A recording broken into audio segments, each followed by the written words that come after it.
सुंदर किंतु रहस्यमयी है। इस आकाश में ग्रह और तारे अटखेलियां करते हैं।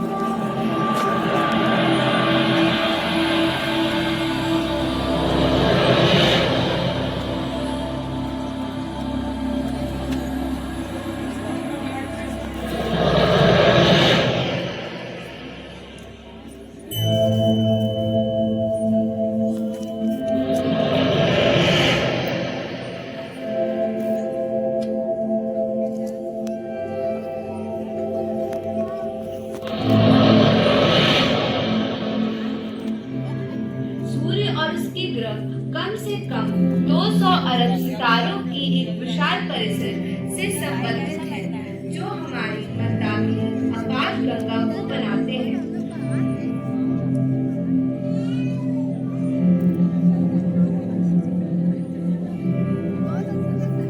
हमारी आकाश गंगा एक सर्पिलाकार मंदाकिनी है, जो 1,50,000 प्रकाश वर्ष चौड़ी है।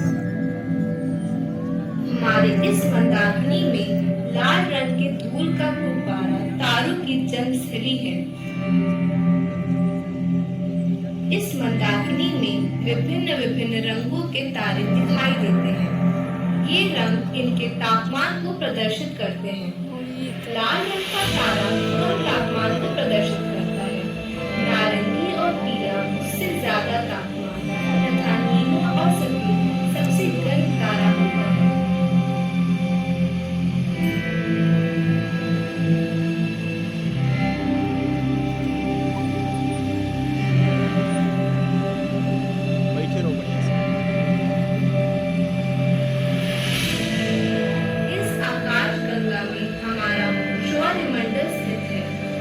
इस सौरमंडल में नीला ग्रह जो जीवन को संजोए हुए है।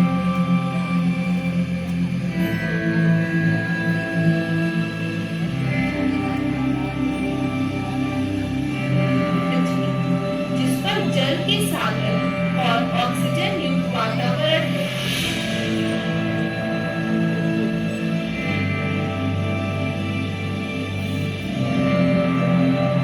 सौरमंडल में पृथ्वी ही जीव जंतुओं के लिए उपयुक्त है।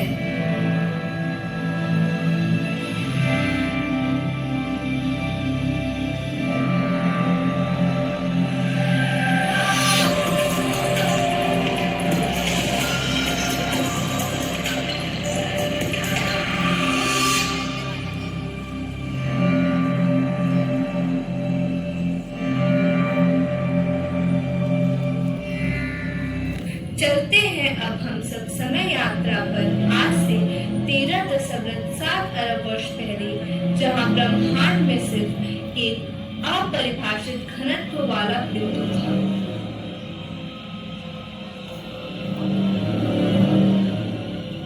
हमारे ब्रह्मांड का जन्म एक अविश्वसनीय गति से फैलने वाली ऊर्जा के गर्म भरे इसी बिंदु की वस्तुओं से हुआ।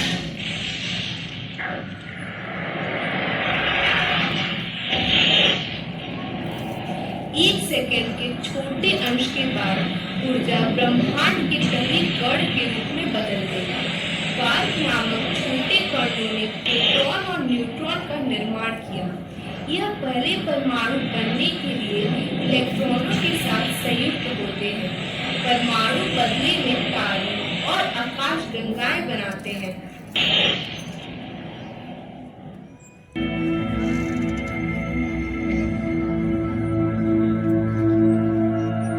आज से 4.6 अरब वर्ष पहले हमारे सौरमंडल का भी निर्माण हुआ था। आइए देखते हैं इस प्रक्रिया को, जहां हमें सूर्य और बृहस्पति बनते हुए दिखाई दे रहे हैं।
पूरे ब्रह्मांड में एकमात्र स्थान है जहाँ जीवन मौजूद है। पर जीवन कहाँ से आया? इसके कई सिद्धांत हैं, पर हम मान के चल रहे हैं कि जीवन की मौलिक इकाई कहीं दूर से चलकर आई होगी।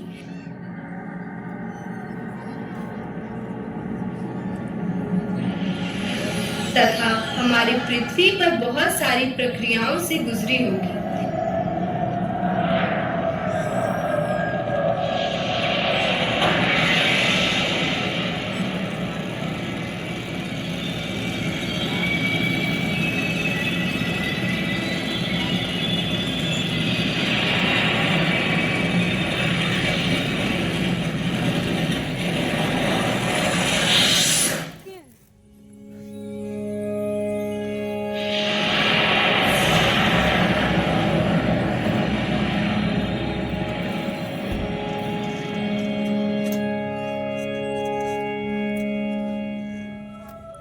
जहाँ सूर्य के प्रकाश, जल और अन्य तत्वों की उपस्थिति में पहले एक कोशीय जीव का जन्म होता है,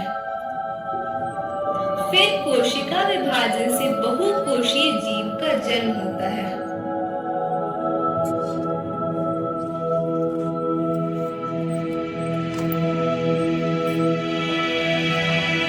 और फिर इंसान का जन्म होता है। जब से मानव जाति पैदा हुई तब से विस्मय भरी ढेर सारी तंत्र रचाई जाती रही। हमारे पूर्वजों को नक्षत्र मंडल का अच्छा ज्ञान था। धीरे धीरे प्राथमिक अवलोकनों से कुछ सरल पद्धतियां ज्ञात हुई, जिनके माध्यम से सबसे पहले कैलेंडर बनाए गए। वार्षिक श्रृंखलाएं समझे जाने पर कृषि और वस्तुओं का निर्माण हुआ और पुरानी संस्कृतियां विकसित हुई। उसी दौरान आकाश के पहले मानचित्र बनाए गए, जिसमें चमकदार तारों को राशियों में बांटा गया। इन मानचित्रों ने नव संचालन को बढ़ावा देकर अन्वेषण और व्यापार का विकास किया।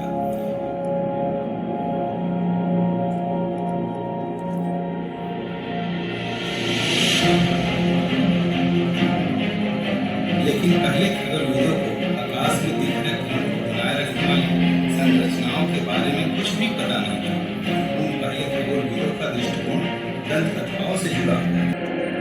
हमारे ग्रह के चारों ओर खगोलीय पिंडों के विचरण देखकर प्राचीन ग्रीक खगोलविदों ने भू केंद्रित प्रणाली बनाई, जिसके ब्रह्मांड के केंद्र में पृथ्वी थी।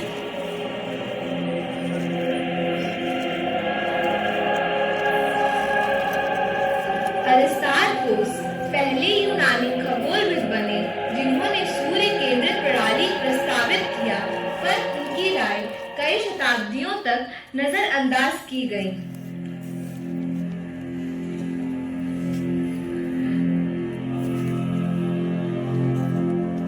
16वीं शताब्दी में ही कोपरनिकस और केपलर जैसे खगोलविदों ने अरिस्टार्कोस के मत का समर्थन किया।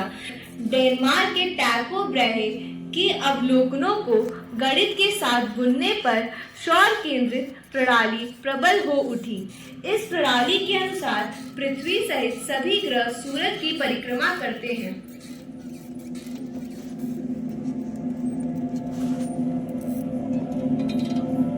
परंतु सन 1609 में खगोल विज्ञान में वाकई क्रांति हुई, जब गैलीलियो पहले खगोलविद बने जिन्होंने दूरबीन को आकाश की ओर मोड़ा।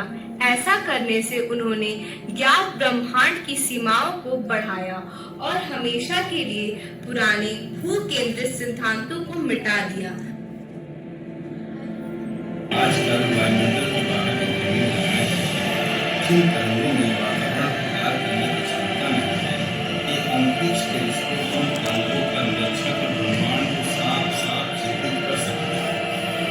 रेडियो दूरबीन में हमें बृहस्पति के उपग्रह दिखते हैं। यहाँ से लेकर हबल अंतरिक्ष दूरबीन तक टेलीस्कोप की एक कोड़ी में विश्व के नए नए दृष्टिकोण रखते हुए हमारे सिद्धांतों को चुनौती दी है। धीरे धीरे हम समझने लगे हैं कि हम ब्रह्मांड के केंद्र में नहीं हैं, बल्कि एक विशाल प्रतिकूल विश्व के एक कोने में स्थित हैं।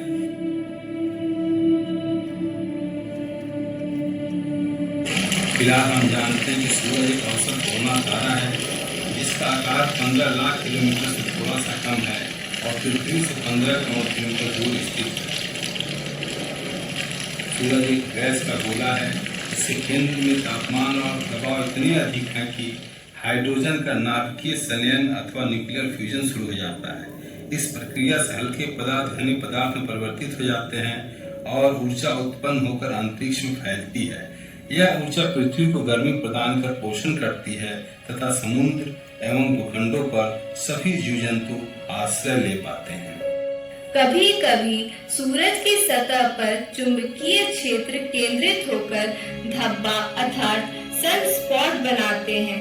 इनमें ऊर्जा संचित होकर बड़े बड़े विस्फोटों के माध्यम से अंतरिक्ष में निकलती है। ये है सौर ज्वालाएं।